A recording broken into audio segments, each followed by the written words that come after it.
se preocupando à toa. O diagnóstico do homem não significa nada. Tenha calma. Sou eu quem dou a vida, sou eu quem tiro a vida e determino o tempo pra curar as feridas. Sou eu quem faço. Quem é o homem pra pôr um ponto final onde eu não coloquei? Não entre em desespero, enxugue as tuas lágrimas, é tudo passageiro. Você precisa confiar e descansar. Descansa, quem te prometeu garante. Descansa, este mal não é pra morte. Descansa, sou eu que estou tocando agora. Já tenho a tua vitória, só precisas descansar.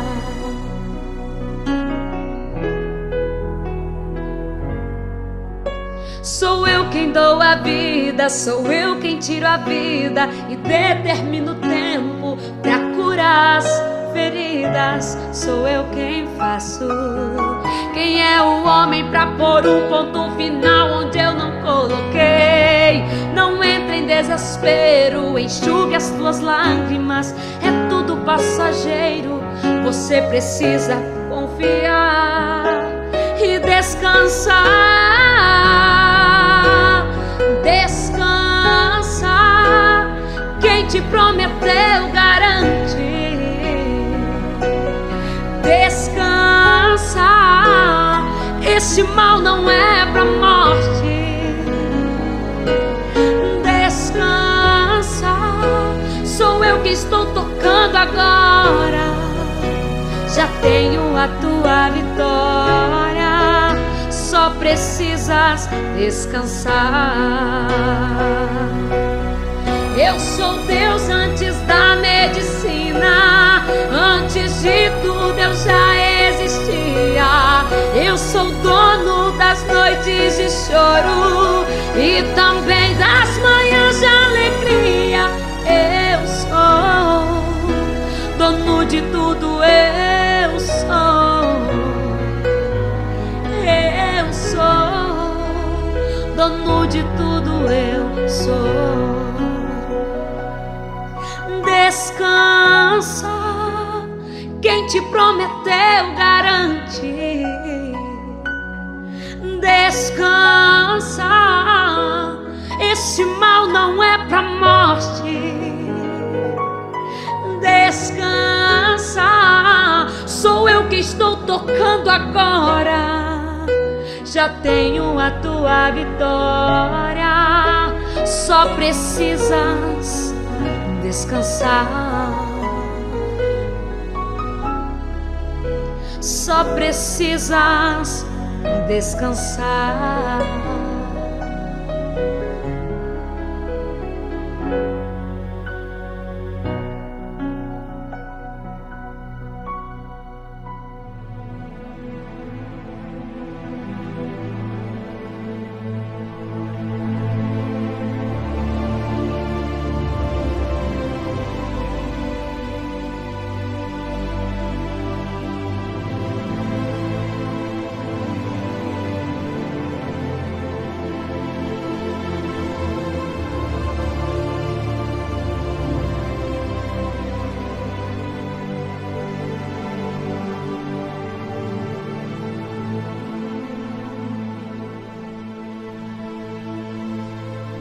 Olá, graça e paz, boa noite a todos. Chegamos ao final do grande propósito em orações, mudança de vida. Seja qual for a tua luta, os teus desafios, as tuas limitações, não desanime. Para Deus não há impossível, nem sequer há coisas difíceis. Você pode pensar que há coisas que nunca vão mudar na sua vida, que você sempre terá que enfrentar, mas Deus pode. Não há nenhuma vida que o Senhor não possa mudar, mas Ele só vai mudar se você permitir. E essa mudança pode até doer, mas a verdade é que vai valer a pena. Tenha fé, acredite que Deus tem o melhor para você e mude de vida hoje mesmo. E nesta noite, no 12º dia, o último deste grande propósito em orações, trago para leitura o livro 2 de Timóteo, capítulo 2, versículo 15. A palavra diz: procure apresentar-se a Deus aprovado, como obreiro que não tem do que se envergonhar e que maneja corretamente a palavra da verdade. Amém e graças a Deus. Meu irmão, minha irmã, se desconecte de tudo e preste atenção na mensagem que eu trago hoje para a sua vida. Um bom espadachim nunca deverá usar seus conhecimentos da espada quando tiver que manejar uma metralhadora. O bom senso das artes bélicas ensina que o guerreiro competente usa seus bons recursos musculares e mentais estritamente de acordo com a estrutura e as exigências de cada arma. Este é um princípio que o apóstolo Paulo quis ensinar a Timóteo, de acordo com o texto que já meditamos nesta noite. 2 de Timóteo, capítulo 2, versículo 15. O bom discípulo de Jesus é aquele que, ao dar testemunho do Mestre, nada acrescenta ou retira daquilo que as Escrituras declaram. Por isso, sempre que se propuser a anunciar o texto da Bíblia, igualmente terá que se submeter às interpretações do grande contexto da revelação. Um exemplo bem simples: muitas curas realizadas por Jesus aconteceram no dia de sábado.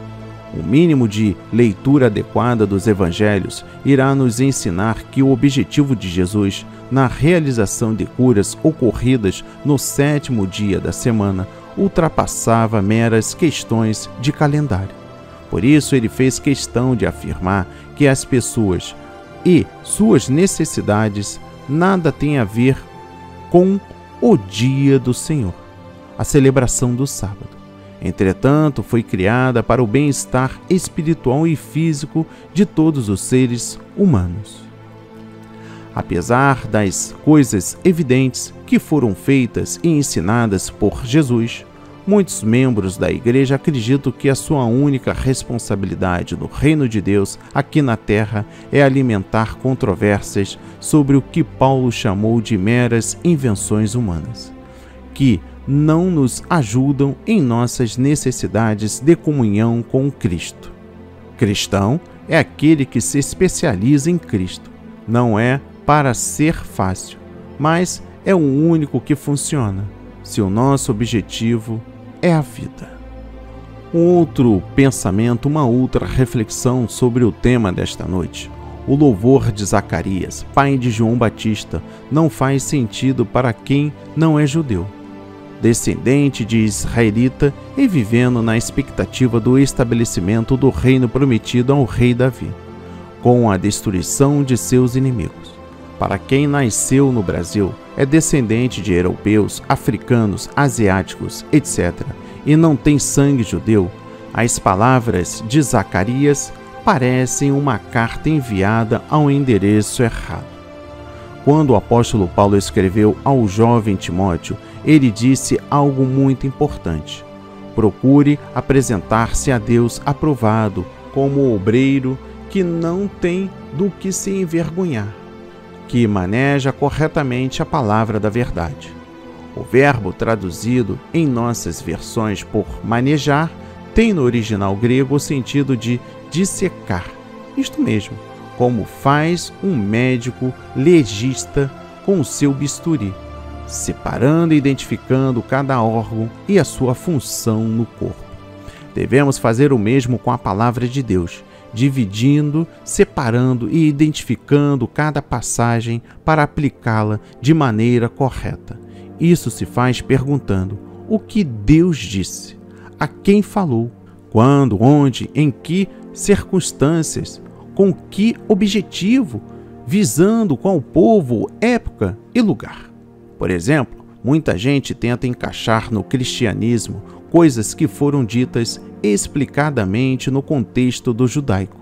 O resultado é a confusão de doutrinas e igrejas que você encontra na cristandade, além de uma multidão de pessoas decepcionadas porque as promessas que viram no Antigo Testamento ou mesmo nos Evangelhos não funcionaram para elas. Não funcionaram porque não eram para elas. O cristão precisa aprender a dissecar a palavra da verdade e entender como dividir a história da humanidade, a fim de entender como as coisas se encaixam nas diferentes dispensações. Por exemplo, em Efésios 3, versículo 2, você encontra mencionada a dispensão da graça de Deus. O verbo dispensar significa conceder algo dentro de certas condições. E foi o que Deus fez com os homens. Em diferentes momentos da história, Ele concedeu condições, responsabilidades e promessas distintas aos homens, tratando-os de um modo distinto em cada dispensão. E não paro aqui, trago mais uma reflexão. Qualquer pessoa que deseja ouvir a voz de Deus deve ser uma estudiosa, um estudioso da palavra.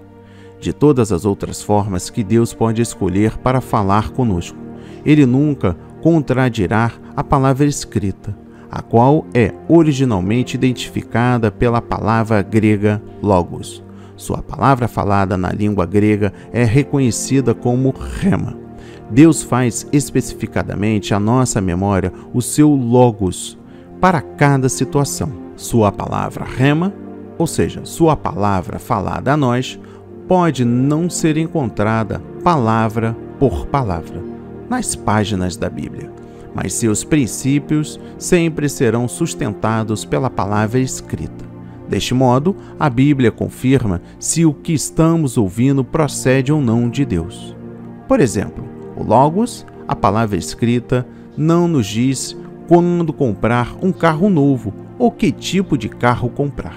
Precisamos da palavra rema para isso. Embora a palavra não dê instruções específicas sobre comprar um carro, ela fala muito sobre sabedoria. Se achamos que ouvimos que devemos comprar certo tipo de carro e depois entendermos que uma compra tão grande nos deixaria endividados por vários anos, podemos concluir facilmente que comprar esse carro não seria sábio e que a voz que pensávamos estar ouvindo não era a voz de Deus. Logos e rema, sabedoria.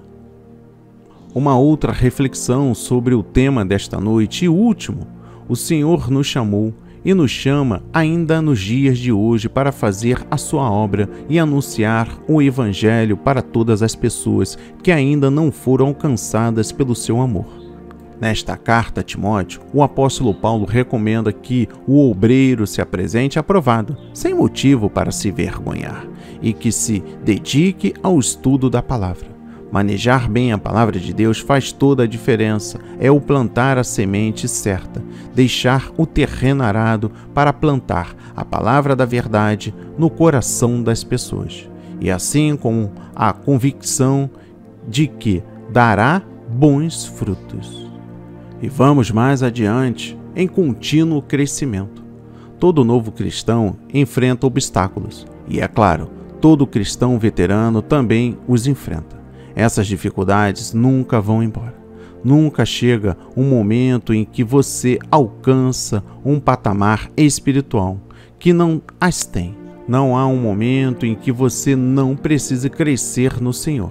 Na verdade, quando você relaxa e tenta colocar a sua experiência cristã em um stand-by, ou quando você descansa sobre seus louros, é aí que começa o início de sua queda. A vida cristã é de crescimento, aprendizado e transformação constantes. Enquanto o processo de conversão é instantâneo, torna-se mais parecido com Jesus, leva uma vida inteira. Eu não tenho nada melhor para investir em minha vida do que nisto. Você tem? No entanto, algumas pessoas dizem: eu tentei uma coisa de ser cristão, mas isso não funcionou muito bem para mim. E a minha pergunta para essas pessoas é: elas fizeram a sua parte? Há muitas coisas que a Bíblia nos diz que devemos fazer como resultado de uma verdadeira conversão. Por exemplo, elas começam a estudar e memorizar as Escrituras. A Bíblia nos diz que devemos guardar a palavra de Deus em nosso coração. Deuteronômio capítulo 11, versículo 18, Salmos 119, versículo 11, Colossenses 3, versículo 16. Será que elas tiraram tempo para fazer parte de um corpo de crentes, tornando-se ativas e constantemente envolvidas em uma congregação? Será que tentaram se afastar de todo o pecado conhecido? Será que desenvolveram uma vida de oração? Será que tentaram seguir os mandamentos de Deus? A Bíblia diz: aquele que afirma que pertence nele deve andar como ele andou. 1 João capítulo 2, versículo 6. Cristão novo ou velho deve encarar obstáculos, movendo-se para frente e crescendo. E eu encerro este último dia deste grande propósito em orações com o seguinte pensamento: quem ainda não se apresentou diante de Deus disposto a servir, precisa entender que o Senhor nos chamou para fazer a sua obra e anunciar o seu evangelho para todas as pessoas que ainda não foram alcançadas pelo seu amor. Nesta carta a Timóteo, o apóstolo Paulo recomenda que o obreiro se apresente apavorado, sem motivo para se envergonhar, e que se dedique ao estudo da palavra. Manejar bem a palavra de Deus faz toda a diferença. É poder plantar a semente certa da verdade no coração do próximo e ter a certeza que ela vai gerar o seu fruto. A mensagem de hoje foi semeada em corações quebrantados para a honra e a glória do Senhor. Assim seja, assim diz o Senhor. Amém e graças a Deus. Bondoso Pai Celestial, perdoe-me pelas vezes que o Senhor pediu para eu fazer sua obra e eu não me apresentei diante de Ti. Perdoa pelas vezes que eu tenho deixado de lhe servir, de falar do seu amor e de anunciar o seu evangelho. Ajuda-me a alimentar mais com a sua palavra, para que eu seja usado cada dia mais pelo Senhor. Eu oro no nome de Jesus. Eu abençoo a cada um que completou este grande propósito em orações. Eu abençoo também a todos que estão buscando a mudança de vida perfeita diante de Deus, para que sejam honrados, para que sejam tocados no poder do Espírito Santo. Em nome de Jesus, mais uma vez, eu oro e agradeço para todos sempre. Amém e graças a Deus.